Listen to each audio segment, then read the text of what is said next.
যখন শেখ মুজিব বলেছিলেন যে দেশ চলবে কোরআন এবং সুন্নাহর ভিত্তিতে, আপনি ইতিহাস করে দেখেন কোরআন এবং সুন্নাহর ভিত্তিতে দেশটা পরিচালিত হবে। নাউজুবিল্লাহ, এখন কোরআনের পরিবর্তে সংশোধন বিসমিল্লাহ ছিল, সেটাও উঠে দেওয়া কি হয়েছে। আর এই দেশের মধ্যে কোরআনের কোনো একটা আইন চলে, তাহলে কোরআন হাদিস দ্বারা দেশকে পরিচালিত হইল। ভাইয়েরা আমার ভাইয়েরা, অর্থাৎ হকের পক্ষে থাকবেন, ন্যায়ের পক্ষে থাকবেন। ন্যায়ের পক্ষে থেকে যদি আপনার জীবন চলে যায়, তারপর আপনি শহীদ হবেন। কি হবেন? শহীদ হবেন। আবু সাঈদকে যখন জিহাদ প্রসারিত করেছিলেন এবং গুলি দিয়েছিলেন, তিনি গুলি শুধু খেয়েছিলেন, কিন্তু আমাদের প্রতিজ্ঞা করতে হবে গুলি শুধু আমরা খেবো না, কিন্তু আমরা দেবো। সেটা আমার কথা না, কোরআনের কথা। আমার কথা আমি বলি না, কোরআনের কথা। তুলুন, যখন তুমি ময়দানের মধ্যে যাবে, লড়াইয়ে যাবে, সেখানে তোমরা মারবা এবং মরবা। আলহামদুলিল্লাহ, মহান রব্বুল আলামিনের দরবারে লাখ কোটি শুকরিয়া আদায় করি যে আল্লাহ জাল্লা শাআনুহু আপনাকে আমাকে আকাশের দুর্যোগ অবস্থায় এই পবিত্র জুমার দিন জুমার সালাত আদায় করার জন্য আল্লাহ পাকের ঘরে আসার বসার এই তাওফিকটুকু এনায়েত করেছেন। এই জন্য আমরা অন্তর থেকে শুকরিয়া আদায় করি, আলহামদুলিল্লাহ। আল্লাহ পাক রব্বুল আলামিন বলেছেন, وقل الحمد لله الذي لم يتخذ ولدا ولم يكن له شريك في الملك ولم يكن له ولي من الذل وكبره تكبيرا। আল্লাহ পাকের অনেকগুলো সিফত আছে, গুণ আছে। আল্লাহ পাকের গুণের কোনো শেষ নাই, গুণের কোনো কি নাই, শেষ নাই। আল্লাহর গুণ দ্বারাই তিনি এই পৃথিবীটাকে চালাইতেছেন, আমরাও চলতেছি, এবং আমাদের জ্ঞান বুদ্ধি যাহা কিছু পৃথিবীতে ঘটছে এবং ঘটতেছে বা অতীতে ঘটবে, সবকিছু রব্বে কারিমের পক্ষ থেকে। তার পক্ষ থেকে, রব্বে কারিমের পক্ষ থেকে। আল্লাহ পাক বলেন, ইন্নী আ'লামু মা লা তা'লামুন, নিশ্চয় আমি যা জানি তোমরা তা জানো না। আল্লাহু আকবার। এই জ্ঞান আল্লাহ পাক রব্বুল আলামিন আমাদেরকে দান করেছেন। যদি এই জ্ঞান আল্লাহ আমাদেরকে দান না করতেন, তাহলে আমরা এখানে বসতে পারতাম। আবার আমাদের মধ্যে অনেক এরকম আমাদের ভাই ব্রাদার আছে, তারা রাস্তায় রাস্তায় ঘুরে, দুটি হাত ঠিক আছে, দুটি পাও ঠিক আছে, চক্ষু ঠিক আছে, চেহারা ঠিক আছে, ব্রেন ঠিক আছে, কিন্তু ব্রেন হ্যামারেজ হয়ে গেছে। ব্রেন কাজ করে না। ব্রেন কি করে না? কাজ করে না। তো আল্লাহ তাদেরকে সেই শক্তিটা কি দেন নাই, এই জন্য তারা রাস্তায় রাস্তায় ঘুরতেছে, রাস্তায় ঠিক করতেছে। কিন্তু আল্লাহ তাআলা আমাদের সুস্থ ব্রেন দিচ্ছেন, জ্ঞান রাখছেন। এই জন্য আমরা কোরআনের কথা কেউ বলি, কেউ আমরা শুনি। এই জন্য আমাদের শুকরিয়া আদায় করতে হবে আল্লাহ তাআলার কাছে, যে আল্লাহ সুবহানাহু ওয়া তাআলা আপনাকে আমাকে সৃষ্টি করেছে। সে আল্লাহ পাক রব্বুল আলামিনের কোনো স্বার্থ নাই, কোনো কি নাই, স্বার্থ নাই। মানুষ যে কর্ম করে, মানুষ যে শ্রম দেয়, মানুষ যে বিদেশে যায়, মানুষ যে একটা কারখানায় চাকরি করে, মানুষের সকাল থেকে রাত্র হওয়া পর্যন্ত প্রত্যেকটি মুহূর্তের মধ্যে একটা উদ্দেশ্য লুকায়িত থাকে। ঠিক ভাই, একটা উদ্দেশ্য কি করে লুকায়িত থাকে, যে আল্লাহ পাক রব্বুল আলামিন আপনাকে আমাকে সৃষ্টি করেছেন, তার কোনো কন্যা নাই এবং তার কোনো স্ত্রী নাই, তার কোনো পুত্র নাই, তার পরিবার পরিজন, স্ত্রী পুত্র মা বোন ভাই ব্রাদার কোনো কিছুই নাই। ওয়াল আউয়ালু ওয়াল আখিরু ওয়াল যাহিরু ওয়াল বাতিন, তিনি প্রথম, তিনি শেষ, তিনি প্রকাশ্যে, তিনি গোপনে। তিনাকে কেউ সৃষ্টি করেন নাই, তিনাকে কেউ সৃষ্টি করেন নাই, তিনি সবকিছু সৃষ্টি করেছেন। এই জন্য আল্লাহ আমাদেরকে বলেছেন, আলহামদুলিল্লাহ জিল্লাযী লাম ইয়াত্তাখিয ওয়ালাদা ওয়া লাম ইয়াকুল লাহু শারীকুন ফিল মুলকি ওয়া লাম ইয়াকুল লাহু ওয়ালিয়্যুম মিনাজ যুল্লি ওয়া কাব্বিরহু তাকবীরা। আয়াতের শুরুতে বলছে তোমরা শুকরিয়া আদায় করো। আয়াতের মাঝে বলছে আল্লাহ তাআলা যে আমার ছেলে নাই, মেয়ে নাই, স্ত্রী নাই, পুত্র নাই, আমার কোনো কিছু নাই। শেষের দিকে আল্লাহ সুবহানাহু ওয়া তাআলা বলেছে যে তোমরা তাকবীর দাও। তোমরা কি দাও? তাকবীর দাও। মুসলমানের প্রথম যে গর্জন, যে হাতিয়ার, যে তাকবীর, নারে তাকবীর, লিল্লাহে তাকবীর, এই তাকবীর যখন দেওয়া হয় তখন কাফের মুশরিকদের অন্তরের মধ্যে থরথর করে কাঁপতে থাকে। কারণ এটা হলো মুসলমানের এক নাম্বার হাতিয়ার। এক নাম্বার কি হাতিয়ার? তাকবীর, নারে তাকবীর, নারে তাকবীর। এই তাকবীর যদি আমরা দিতে পারি, শিখতে পারি। আমরা দেখেছি দিল্লির মাধ্যমে এক মুসকান, একটি মেয়ে, একটি বাস্তিটির মেয়ে একটা তাকবীর দিছিলেন। যখন তার ওই বাস্তিতে সে যখন ওই কলেজ থেকে, বাসের থেকে যখন সে বের হয়েছে, তখন সাথে সাথে ওইখানে মুশরিকেরা, কাফেররা, যাদের ঈমান নাই, তারা কি মুশরিক কাফের না? তারা যখন ওই মেয়েটাকে আক্রমণ করার জন্য যখন আসছিল 20-40 জন, তখন একটা মেয়ে সাহস নিয়ে সে বলছিল নারে তাকবীর, নারে তাকবীর। এই তাকবীরটা দেওয়ার সাথে সাথে সমস্ত হায়নারা দূরে সরে গেছে। ঠিক থেকে বেটি, কারণ তাকবীর দিছে সে আল্লাহকে সন্তুষ্ট করার জন্য, কিন্তু কাফেরদের অন্তর থরথর করে কাঁপতে থাকে। এজন্য মুসলমানের তাকবীরটা কিন্তু একটা বড় একটা হাতিয়ার, বড় একটা কি হাতিয়ার। সম্মানিত আমার ভাইয়েরা, সেই তাকবীর আমাদের শিখতে হবে, সেই তাকবীর আমাদের কি শিখতে হবে। এবং আল্লাহ পাক রব্বুল আলামিন আমাদেরকে যে জিনিসটা শিক্ষা দিয়েছেন, আমি সূত্রের মধ্যে যে আয়াতটা তেলাওয়াত করেছি, ইন্নাল্লাহা আশতারা মিনাল মুমিনিনা ওয়া আনফুসাহুম বিআন্না লাহুমুল জান্নাতা ইউকাতিলুনা ফি সাবিলিল্লাহি ফায়াকতুলুনা ওয়া ইয়াকতুলুন। আল্লাহ তাআলা কি বলেছেন? আল্লাহ তাআলা বলেছেন,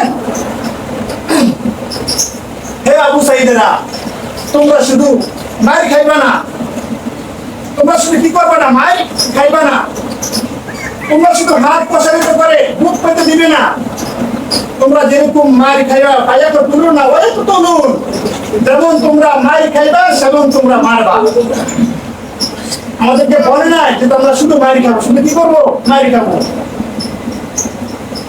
যে আল্লাহ আমাদেরকে সৃষ্টি করেছেন, যে আল্লাহ আমাদেরকে লালন পালন করেন, যে আল্লাহ আমাদের দিদি পৌঁছে দেন, যে আল্লাহ আমাদের অক্সিজেনের ব্যবস্থা করেছেন, যে আল্লাহ আমাদের হায়াতের মালিক, ইজ্জতের মালিক, আল্লাহ তাআলা আমাদেরকে সব কিছু দান করেছেন। সে আল্লাহ আমাদেরকে বলছেন, যখন তোমরা কাফের মুশরিকদের সাথে যখন তোমরা জিহাদ করবে, লড়াই করবে, তখন তোমরা শুধু মার খাইবা সে চিন্তা বাদ দিয়ে দাও। যখন তোমরা লড়াইয়ের ময়দানে চলে যাবা, পায়াকে তুলুন না, ওই তুলুন, তোমরা যেরকম মারবা সেরকম তোমরা মরবা। একটা করবা না, কি করবা না, একটা করবা না। সম্মানিত আমার ভাইয়েরা, ইসলাম জাতি মানবতার কল্যাণ। আমরা জানি ইসলাম আমাদেরকে, আমার নবী আমাদেরকে ইসলাম সর্বাবস্থার মানুষের ন্যায্য প্রাপ্য হক বুঝিয়ে দেওয়ার জন্যই কি বলেছেন। ইসলাম শিক্ষা দেয় না যে অন্য কোনো মুসলিমের উপর তোমরা আক্রমণ করো। ইসলাম এটাও শিক্ষা দেয় না যে তোমরা কাফেরদের উপর অন্যায়ভাবে তোমরা আক্রমণ করো।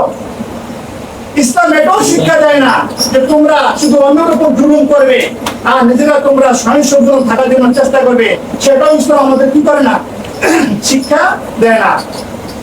ইসলাম আমাদেরকে শিক্ষা দেয় তোমরা না খেয়ে থাকবে, কিন্তু যদি অন্য কোন কাফের মুশরিক হয়, যদি সে ন্যায়বান হয়, তার মুখে তোমরা আহার পৌঁছে দিবে। সেটা আমাদেরকে ইসলাম কি করে শিক্ষা দেয়। ইসলাম এটা শিক্ষা দেয়। রাসূল কারীম সাল্লাল্লাহু আলাইহি ওয়াসাল্লাম আমাদেরকে শিক্ষা দিয়েছেন যে যদি কোনো কাফের মুশরিকের যদি কোনো একটা লাশ যদি তোমরা দেখো, তাহলে তোমরা সেটার জন্য দুঃখ প্রকাশ করবা যে কেন ওই কাফের মুশরিকের সাথে তোমরা কালিমার দাওয়াতটা পৌঁছাতে পারলা না। সেটা তোমাদের মনের মধ্যে যেন একটু ব্যথিত হয়, কি করে ব্যথিত হয়। আমরা জানি উহুদের যুদ্ধের মধ্যে যখন উহুদের যুদ্ধ কায়েম হয়ে গেল, সেখানে যুদ্ধের মধ্যে প্রথম দিকে মুসলমান বিজয়ী ছিল, আবার শেষের দিকে আমিরের নেতৃত্ব না মানার কারণে সেখানে আল্লাহর পক্ষ থেকে সেটা আযাব হতে ধরা যায় যে আল্লাহর পক্ষ থেকে একটা আযাব কি হয়েছিল, নাজিল হয়েছিল। সেখানে অনেক মুসলমান ক্ষয়ক্ষতি হয়েছে। সেখানে বহু মুসলমান ইন্তেকাল করেছেন সেই উহুদের যুদ্ধের মধ্যে। সেখানে কাফের মুশরিকদের 70 জন কাফের সেখানে জিম্মি হয়েছিলেন, আটক হয়েছিলেন, তাদেরকে আটকানো হয়েছিল। তখন রাসূল সাল্লাল্লাহু আলাইহি সাল্লাম বলেছেন আনসারদেরকে যে 70 জন কাফের, তোমরা 70 জন আনসার ব্যক্তি তোমাদের বাড়িতে তোমরা নিয়ে যাও এবং তোমরা তাদের সাথে মেহমানের মতো আচরণ করবা।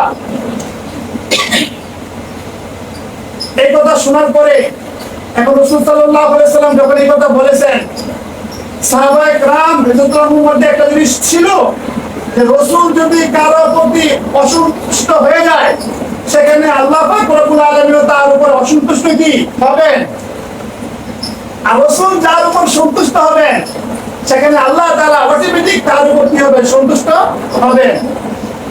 যখন রাসূল সাল্লাল্লাহু আলাইহি সাল্লাম এই ঘোষণা করলেন যে এই 70 জন কয়েদি 70 জন আনসারের বাড়িতে ভাগ করে দিলেন, এদের সম্পর্কে চূড়ান্ত ফয়সালা হওয়ার আগ পর্যন্ত তোমরা মেহমানের মতো তাদের সাথে আচরণ করবা।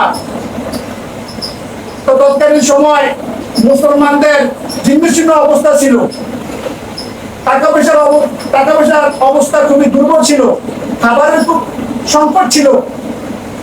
এখন রাসূল সাল্লাল্লাহু আলাইহি ওয়াসাল্লাম বলছেন যে তাদের সাথে মেহমানের মতো আচরণ করবা। এখন কি করা যায়? তখন ওই আনসার ব্যক্তিরা, আনসার আমার মুসলিম ভাইয়েরা, তাদের কাছে একটাই ঘোড়া ছিল। তারা ওই কয়েদিকে ঘোড়ার উপরে সওয়ার করিয়ে নিজেরা হেঁটে হেঁটে মক্কায় প্রবেশ করছেন। আর ওই যারা কয়েদি, যারা জানেন, যারা কাফের, যারা ইসলামকে চিরতরে মিটিয়ে দেওয়ার জন্য যুদ্ধের ময়দানে আসছিলেন, তাদেরকে ঘোড়ার উপরে সওয়ার করে তারা ওই মক্কায় পৌঁছে দিয়েছেন। আপনি বলেন এটা মুসলিম জাতি ছাড়া, মুহাম্মদ সাল্লাল্লাহু আলাইহি ওয়াসাল্লামের আদর্শ ছাড়া আর পৃথিবীর মধ্যে এমন ইতিহাস কোথাও খুঁজে পাইবেন? সেটা পাওয়া কি সম্ভব? যখন ওই আনসার বাহিনীর মধ্যে ওই 70 জনের মধ্যে যখন তারা তাদের ঘরের মধ্যে নিয়ে গেলেন, নিয়ে যাওয়ার পরে এখন এক ব্যক্তির বক্তব্য শুনলেন। যখন ওই ব্যক্তি তার মধ্যে আটক ছিলেন, যখন সে মুক্তি পেয়েছেন, মুক্তি পাওয়ার পরে এক কয়েদি বর্ণনা করলেন যে আমি যে আনসারের ঘরের মধ্যে ছিলাম, সেই ঘরের মধ্যে থাকার পরে আমি যখন তার ঘরে গেলাম, আমি একজন কয়েদি, আমি একজন তাদের দৃষ্টিতে অপরাধী। আমি অপরাধী হওয়া সত্ত্বেও আমি দেখলাম যে তার ঘরের মধ্যে যে রুটি এবং গোশত আছে, সেই রুটি এবং গোশত দ্বারা আমাকে আহার করাইছেন। আর আমি দেখলাম ওই যে ঘরের মালিক, সেই ঘরের মালিক একটা দুইটা খেজুর খেয়ে রাত্র কাটাইছেন। আমি এমন দৃশ্য দেখে আমি অবাক হয়ে গেছি, আমি আশ্চর্য হয়ে গেছি যে মুসলমানের কি এরকম ব্যবহার হইতে পারে, রাসূলের আদর্শ কি এত সুন্দর হইতে পারে যে আমি কয়েদি অবস্থায়, আমি দোষী অবস্থায়, আমি আটক অবস্থায় তারা নিজেরা একটা দুইটা খেজুর খেয়ে আর আমাকে গোশত রুটি খাওয়াই আমাকে যত্নের সাথে আমাকে ঘুম হয়েছে। এই হলো মুসলমানদের কি আচরণ। সুবহানাল্লাহ। আর বর্তমানে আমরা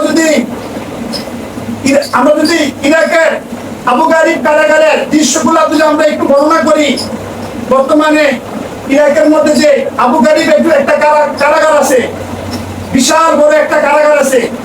ইন্টারনেটের মাধ্যমে, বিভিন্ন মিডিয়ার মাধ্যমে যদি আমরা সেগুলো একটু দেখতে পারি খবরগুলা, যে এখন বর্তমানে একবিংশ শতাব্দীর মধ্যে, এখন বর্তমানের মধ্যে সময়ের মধ্যে মুসলমানের অবস্থা কত করুন, যে মুসলমানদের মেয়েরা তাদেরকে যৌন হয়রানি করানো হয় এবং মুসলমান মেয়েদেরকে সেখানে আটকিয়ে তাদের মুখের মধ্যে প্রস্রাব করে দেয়, নাউযুবিল্লাহি মিন যালিক, এবং তাদের যে আন্ডারওয়্যার আছে সেটা তাদের মুখের মধ্যে দিয়ে দেয় এবং ওই মেয়েগুলা দ্বারা সেখানে ছোট ছোট বাচ্চাদেরকে যৌন শিক্ষা দেওয়া হয়, নাউযুবিল্লাহি মিন যালিক।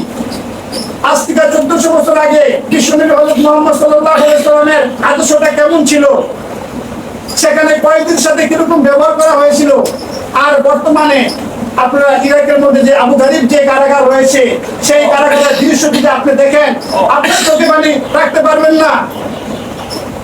এই বর্তমান দৃশ্য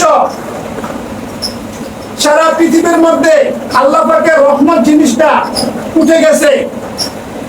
কিয়ামতের আগে যে একটা পূর্ব অবস্থা সৃষ্টি হবে, রাসূল করিম সাল্লাল্লাহু আলাইহি সাল্লাম বলেছেন যে একটা মানুষ সে আরেকটা মানুষ মারবে, কি কারণে সে মারছে সে জানে না, আর সে যে কি কারণে মরছে সেটাও জানে না। আজকে দেখেন আমার দেশের মধ্যে আমার ভাই ব্রাদার তারা পাখির মতো গুলি খেয়ে তারা আত্মহত্যা করতেছে, তাদেরকে মারা হইতেছে। তাদের ন্যায্য দাবি, তাদের কি ন্যায্য দাবি? দেশপ্রেম। রাসূল করিম সাল্লাল্লাহু আলাইহি সাল্লাম আমাদেরকে শিক্ষা দিয়েছেন, আমাদের মন করা কোনো বিষয় নয়, আমরা মন করা ভাবে চলি না। কোরআন আমাদেরকে মন করা ভাবে চলার জন্য আদেশ আমাদেরকে করেন নাই। কারণ আল্লাহ রাব্বুল আলামিন রাসূল করিম সাল্লাল্লাহু আলাইহি ওয়াসাল্লামের মাধ্যমে যে কোরআনটা নাযিল করেছেন, সেই কোরআন আমাদেরকে শিক্ষা দেয় আমাদের জীবন জন্ম থেকে মৃত্যু পর্যন্ত কোন ধারায় হবে, কোন নিয়মে হবে, কোন সুশৃঙ্খল ভাবে আমাদের জীবনটা পরিচালিত হবে। আমাদের মুসলিম জাতির মধ্যে আমাদের জন্ম হওয়ারও একটা সিস্টেম আছে, এবং জন্ম হওয়ার সাথে সাথে কিছু বিধান রয়েছে। আবার যখন আমরা কবরে চলে যাব, সেখানেও আমাদেরকে সুন্দরভাবে গোসল করানো হয়, আমাদেরকে 3টা বা 5টা কাপড় পরানো হয়, আমাদেরকে আতর গোলাপ দেওয়ানো হয়, এবং আমাদেরকে কবরস্থ করানো হয়, এবং কত যত্নের সাথে আমাদেরকে আমাদের দাফনটা করানো হয়। আমাদের জীবনের প্রত্যেকটা বিষয় শৃঙ্খলা রয়েছে, সুন্দর রয়েছে, রাসূলের আদর্শ রয়েছে। কিন্তু আপনি অন্যান্য ধর্মের মধ্যে সেগুলো আপনি পাইবেন না। যে বাবা আমাকে সারা জীবন লালন পালন করেছে, যে মা আমাকে 10 মাস 10 দিন পেটের মধ্যে ধারণ করেছে, সে মাকে আমি নিজে আগুন জ্বালিয়ে তাকে পুড়ে ফেলবো, এদিকে একটা আদর্শ, এদিকে একটা নীতি। কিন্তু অন্যান্য ধর্মের বিষয়টি এরকম হয়, কিন্তু আমাদের ধর্ম অত্যন্ত শৃঙ্খলা, সৌন্দর্য। অতএব সম্মানিত আমার ভাইয়েরা, আল্লাহ পাক আমাদেরকে শিক্ষা দিয়েছেন আমাদের গোটা জীবনটা যেন আমরা কোরআন দ্বারা আমরা পরিচালিত হতে পারি। এই কারণে আল্লাহ পাক রব্বুল আলামিন বলেছেন, ওয়ানাজ্জালনা আলাইকাল কুরআনা তিবয়ানান লিকুল্লি শাইইন ওয়া হুদান ওয়া রাহমাতুন ওয়া বুশরা লিল মুসলিমিন। আমরা জানি না যে আল্লাহ পাক রব্বুল আলামিন এই আয়াতের মধ্যে আমাদেরকে কি শিক্ষা দিয়েছেন। আল্লাহ বলেছেন, ওয়ানাজ্জালনা আলাইকাল কুরআনা তিবয়ানান লিকুল্লি শাইইন, আমি এমন একটা কোরআন তোমাদের মধ্যে নাযিল করেছি যে কোরআনটার মধ্যে এমন কোনো বিষয় নাই যেটা তোমাদের মধ্যে সমাধান করবে না। অহুদাউ, এবং তোমাদের জন্য এটা একটা হেদায়েত, রহমা, এবং তোমাদের জন্য এটা একটা রহমত, অবশ্যই মুসলিমিন, এবং মুসলমানের জন্য এটা একটা সুসংবাদ। এর চাইতে বড় আপনি আর কি চান? এর চাইতে বড় আর আপনার কি প্রয়োজন? দুঃখ এবং পরিতাপের বিষয়, সেই কোরআন আমরা মুসলিম জাতি আমরা পড়তে পারি না। আমাদের শিখার জন্য কোনো তামান্না নাই, আমাদের বোঝার জন্য কোনো ইচ্ছা নাই। যদি সেই কোরআন আমরা বুঝতাম, তাহলে হয়তো আমাদের জীবনটা একটু সুন্দর হইতো। ওই কোরআন যখন আপনি পড়বেন, কোরআন যখন বুঝবেন, কোরআন দ্বারা যখন আপনার দেশ রাষ্ট্র সবকিছু আপনি পরিচালনা করবেন, দেশ এবং রাষ্ট্রকে যদি আপনি পরিচালনা নাও করতে পারেন, যদি আপনি নিজেকে একটু সাজাইতে পারেন, একটু কন্ট্রোল করতে পারেন, নিজের জীবনটা যদি আপনি করতে পারেন, কারণ আল্লাহ পাক রব্বুল আলামিন তো বলেছেন, কু আনফুসাকুম ওয়া আহলিকুম নার। আল্লাহ তাআলা প্রথমে বলেন নাই যে তুমি সংসদে যায় কোরআন চালু করে দাও, একথা আল্লাহ তাআলা বলেছেন। আল্লাহ বলেছেন, কু আনফুসাকুম ওয়া আহলিকুম নার, আগে তুমি নিজে জাহান্নামের আগুন থেকে বাঁচাও। ওয়া আহলিকুম নার, এবং তোমার পরিবার পরিজন সবাইকে তুমি জাহান্নামের আগুন থেকে বাঁচাও। সম্মানিত আমার ভাইয়েরা, আমি নিজেকে যদি প্রশ্ন করি যে আমি একটা মুসলিম জাতি হিসেবে, আমি একটা মুসলিম হিসেবে, আমার মধ্যে আল্লাহ সুবহানাহু ওয়া তাআলার জ্ঞান সম্পর্কে, আল্লাহ তাআলার বরত্ব সম্পর্কে, আল্লাহ তাআলার গুণাবলী সম্পর্কে আমার কি ধারণা রয়েছে, আমার কি জ্ঞান রয়েছে? মুয়াজ্জিন দৈনিক 5 ওয়াক্ত মসজিদের মধ্যে আযান দেয়, হাইয়া আলাস সালাহ, হাইয়া আলাল ফালাহ, সেই আওয়াজটা আমি আপনি শুনি। দুঃখ এবং পরিতাপের বিষয় কয়টা মুসলমান বলতে পারবে যে হাইয়া আলাস সালার অর্থ কি, হাইয়া আলাল ফালার অর্থ কি? সেদিকে আমাদের মধ্যে কোনো জ্ঞান নাই। যদি আমরা বুঝতাম যে হাইয়া আলাস সালার অর্থ কি, হাইয়া আলাল ফালার অর্থ কি, তাহলে আমরা আর মাঠের মধ্যে থাকতে পারতাম না, কাজের মধ্যে থাকতে পারতাম না। আমরা সবাই তখন বুঝতাম যে হাইয়া আলাস সালাহ, হাইয়া আলাল ফালাহ, আসো তোমাদের কল্যাণের দিকে, আসো তোমাদের মঙ্গলের দিকে। যদি আপনি কল্যাণে পেয়ে যান আর মঙ্গলই আপনার হয়ে যায়, তা আপনার জীবনে আর কি সমস্যা? রাসূল সাল্লাল্লাহু আলাইহি সাল্লাম সারা বিশ্বের নবী, সারা বিশ্বের সমস্ত মুসলমানের জন্য শিক্ষক, এবং যাকে না মানে আল্লাহ, যাকে না মানে আল্লাহ সুবহানাহু ওয়া তাআলা আসমান জমিন কুল কায়নাত কোনো কিছু সৃষ্টি করতো না। সে বিশ্বনবী মুহাম্মদ সাল্লাল্লাহু আলাইহি সাল্লামের মৃত্যুর সময় তার ঘরের মধ্যে তৈল ছিল না। অন্য একটা ঘর থেকে তৈল এনে তার ঘরের মধ্যে বাতি জ্বালাইছেন। যে বিশ্বনবী হযরত মুহাম্মদ সাল্লাল্লাহু আলাইহি সাল্লাম যদি তিনি রাস্তা দিয়ে হাঁটতেন, তার সাথে স্বর্ণের পাহাড় চলতেন। সুবহানাল্লাহ, আল্লাহু আকবার। কিন্তু তিনি এগুলো রূপ করেন নাই। তিনি রূপ করছেন যে আল্লাহ পাক রব্বুল আলামিন আমাকে যে উদ্দেশ্য পাঠিয়েছেন, ইন্না আরসালনাকা শাহিদা ওয়া মুবাশশিরা ওয়া নাযীরা। আল্লাহ আমাকে যে উদ্দেশ্যে দুনিয়াতে পাঠিয়েছেন, আমার সেই সাক্ষ্য প্রদান করতে হবে।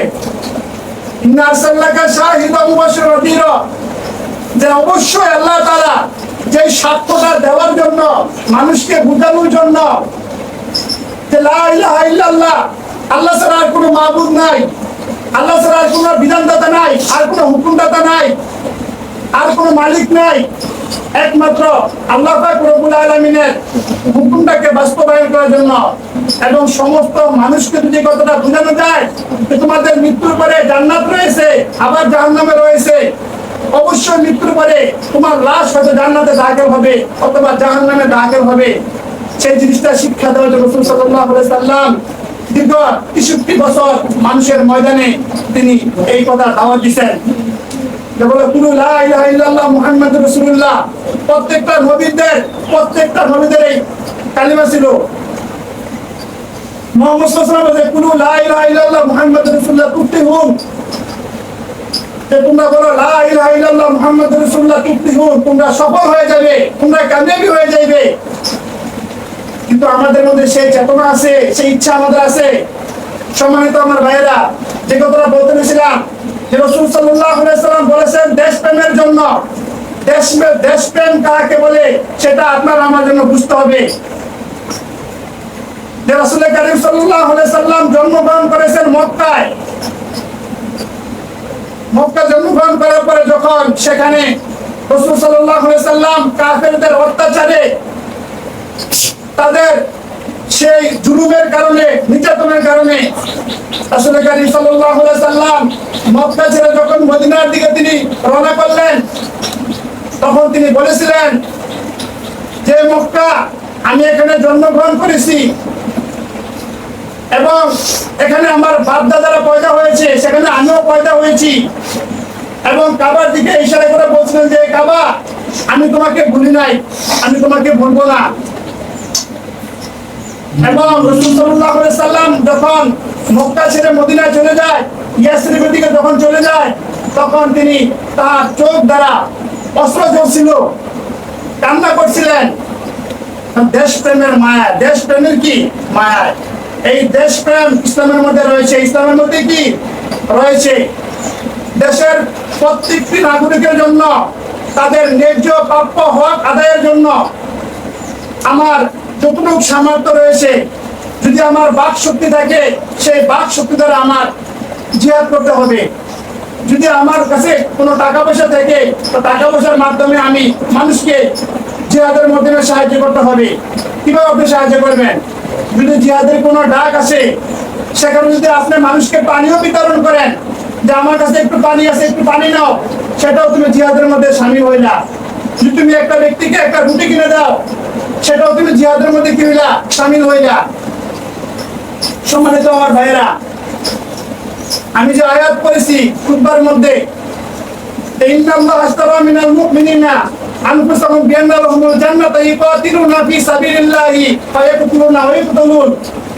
এই কোরআনের আয়াত সবাই পড়ে না, সবাই এগুলোর ব্যাখ্যা বিশ্লেষণ করে না। এই ঝামেলায় কেউ যাইতে কি নাই, রাজি নাই। আল্লাহ বলেছেন যে আমি মুমিনদের থেকে, কাদের থেকে ভাই? মুমিনদের থেকে। কারণ মুমিন যারা, তারা বুঝে আল্লাহ তাআলা সম্পর্কে জ্ঞান আছে, জান্নাত সম্পর্কে জ্ঞান আছে, রাসূল সম্পর্কে জ্ঞান আছে। আর মুমিনের স্তরটাও আল্লাহ তাআলার কাছে খুবই একটা দামি একটা স্তর। মুমিন কাদেরকে বলা হয়? যাদের ঈমানের মধ্যে একটু আর কোনো ঘাটতি নাই। ঈমানের মধ্যে কি নাই ভাই? ঘাটতি নাই। তাদেরকে বলা হয় ঈমান মুমিন। আল্লাহ তাআলা বলেছেন যারা মুমিন হয়েছ, আর মুমিন তো মনে করেন যে যারা নামাজ কালাম পড়ে না, এক ওয়াক্ত আসে আর এক ওয়াক্ত আসে না, যারা জুমার দিনে পুরো মসজিদ এখন ভরে গেছে, বেশ আলহামদুলিল্লাহ। কিন্তু ফজরে কোথায় ছিলেন? সবাই বলে মুমিন, সবাই মনে কি মুমিন। সারা জীবন ওয়াজ শুনলাম, সারা জীবন ওয়াজ কি শুনলাম, বড় বড় মাহফিলে গেছি, ওয়াজ হুজুররা করছে, জেনার ওয়াজ সেখানেই রয়েছে। যদি আপনি মুমিন হইতেন, যদি আপনি ইমানদার হইতেন, তাহলে আপনি এখন যেমন এটা গুরুত্ব দিচ্ছেন যে জুমার সালাত আমার জন্য এটা ফরজ, গুরুত্ব, আমার শত কাজ থাকা শর্ত আমার জুমার সালাতে হাজির হইতেই হবে, হয়েও গেছেন, বেশ আলহামদুলিল্লাহ। কিন্তু আপনি ফজরে কোথায় ছিলেন ভাই? আপনি মুমিন না, আপনি মুনাফিক। কোরআনের ভাষায়, হাদিসের ভাষায় আপনি টাটকা মুনাফিক। কারণ মুনাফিকেরা জামাতে হাজির হইতে পারে না, মুনাফিকেরা তারা নামাজে হাজির হতে পারে না। আপনি দেখেন কয়েকটা সালাতে আপনি হাজির হন। আজকে যে ফজরে বৃষ্টি ছিল, বৃষ্টির সময় আপনি কোথায় ছিলেন? আমি এই জন্য কথা বলতেছি, যদি আপনি 5 ওয়াক্ত নামাজ পড়তে পারেন এবং জামাতে পড়তে পারেন, আলহামদুলিল্লাহ আপনি মুমিন। আপনি কি ভাই? মুমিন। আপনি নিজের বিচারটা আপনি নিজেই করেন। আর যদি আপনি দেখেন যে ঘুমিয়ে থাকেন, বেশ, আপনার নামাজের কোনো খবর নাই, দিনের কোনো খবর নাই, ইসলামের কোনো খবর নাই, তাহলে আপনি হলেন টাটকা মুনাফিক। ইন্নাল মুনাফিকিনা কানা আসফালি মিনান নার। মুনাফিকের স্থান কিন্তু সর্বনিম্ন স্থান। কারণ কাফেরদের চাইতো যারা মুশরিক, যারা কাফের, তারা তো প্রকাশ্যে কাফের। তারা কি? প্রকাশ্যে কাফের। আর যারা মুনাফিক, তারা সবচেয়ে নিকৃষ্ট। মুসলমানের কথাগুলো তারা গোপনে গোপনে আইসা লেবাস সুরুত ধরে, তারা ভেষ ধরে, সেগুলো আবার কাফেরদের কাছে গোপনে গোপনে প্রকাশ করে। এই জন্য আল্লাহ তাআলা বলেছেন ইন্নাল মুনাফিকিনা কানা আসফালি মিনান নার, যে মুনাফিকের স্থানটা যে কোথায় হবে? জাহান্নামের সর্বনিম্ন যে স্থানটা, সর্বনিম্ন স্থানটা হলো মুনাফিকের। নাউযুবিল্লাহি মিন যালিক। আল্লাহ তাআলা উপমা দিবেন, যে মেসালটা দিবেন, এটা মুমিনের জন্য। কার জন্য ভাই? মুমিনের জন্য। ইন্নাল্লাহা, নিশ্চয়, হাসতারা, আমি ক্রয় বিক্রি করব, বেচাকেনি করব। সুবহানাল্লাহ। আল্লাহ আমাদের দিকে কিনবেন। বুঝতে পারছেন তো? আল্লাহ আমাদের কি করবেন? কিনবেন। আমরা কি বেচবো বলেন? আপনি কি বেচবেন? আপনার জান। আপনার জানটা আল্লাহর কাছে বিক্রি করতেন। সুবহানাল্লাহ। আপনার জান এবং আপনার মাল। সুবহানাল্লাহ। আপনার জান, আপনার মাল আল্লাহ তাআলা ক্রয় করবে, আপনি বিক্রি করবেন। আপনি কি করবেন? বিক্রি করবেন। তো আল্লাহ তাআলা আপনাকে কি দিবে? দিয়ান্নালাহুমুল জান্নাতা। সুবহানাল্লাহ। আমি তাদেরকে আর বিনিময় জান্নাত দান করব। সুবহানাল্লাহ। জান্নাত কি? এটা কি সাধারণ কোনো বিষয়? এটা কি সাধারণ কোনো বিষয়? জান্নাতুল নাঈমের কথা শুনছেন না? 10 দুনিয়ার সমান, 10 দুনিয়ার সমান। 10টা পৃথিবী একসাথে করলে যে পরিমাণ বড় হবে, ঠিক ওই পরিমাণ বড় জান্নাতুল নাঈম। এটা হলো 8 নম্বরটা। কয় নম্বরটা ভাই? 8 নম্বর। এটা ছোটটা। এবার আপনি অনুমান করেন জান্নাতুল ফেরদাউস কত বড় হবে। আল্লাহু আকবার। আবার আল্লাহ তাআলা বলেছেন যারা মুমিন বান্দা হবে, যারা আল্লাহর মাহবুব এবং মুমিন বান্দা হবে, তারা অটোমেটিক ইয়ারসুনাল ফেরদাউস, তারা অটোমেটিক তারা জান্নাতের ফেরদাউসের অধিবাসী হয়ে যাবে। বাবার সন্তান যেহেতু, বাবা যদি মারা যায়, তো সেগুলো অটোমেটিক পায় না। এরকম যারা মনে করেন যে মুমিন হবে, তারা অটোমেটিক জান্নাত পেয়ে যাবে। সম্মানিত বাবা ভাইরা, আলোচনা আমরা শেষ। আরেকটা কথা একটু বুঝেন, যারা মুমিন তাদের দিকে আল্লাহ তাআলা বলেছেন আমি জান এবং মাল আমি আল্লাহ তাআলা ক্রয় করলাম, বিনিময়ে তাদেরকে দিয়ান্নালাহুমুল জান্নাতা, আমি তাদেরকে এর বিনিময়ে জান্নাত দান করব। সুবহানাল্লাহ। বিকল্প মুনাফিক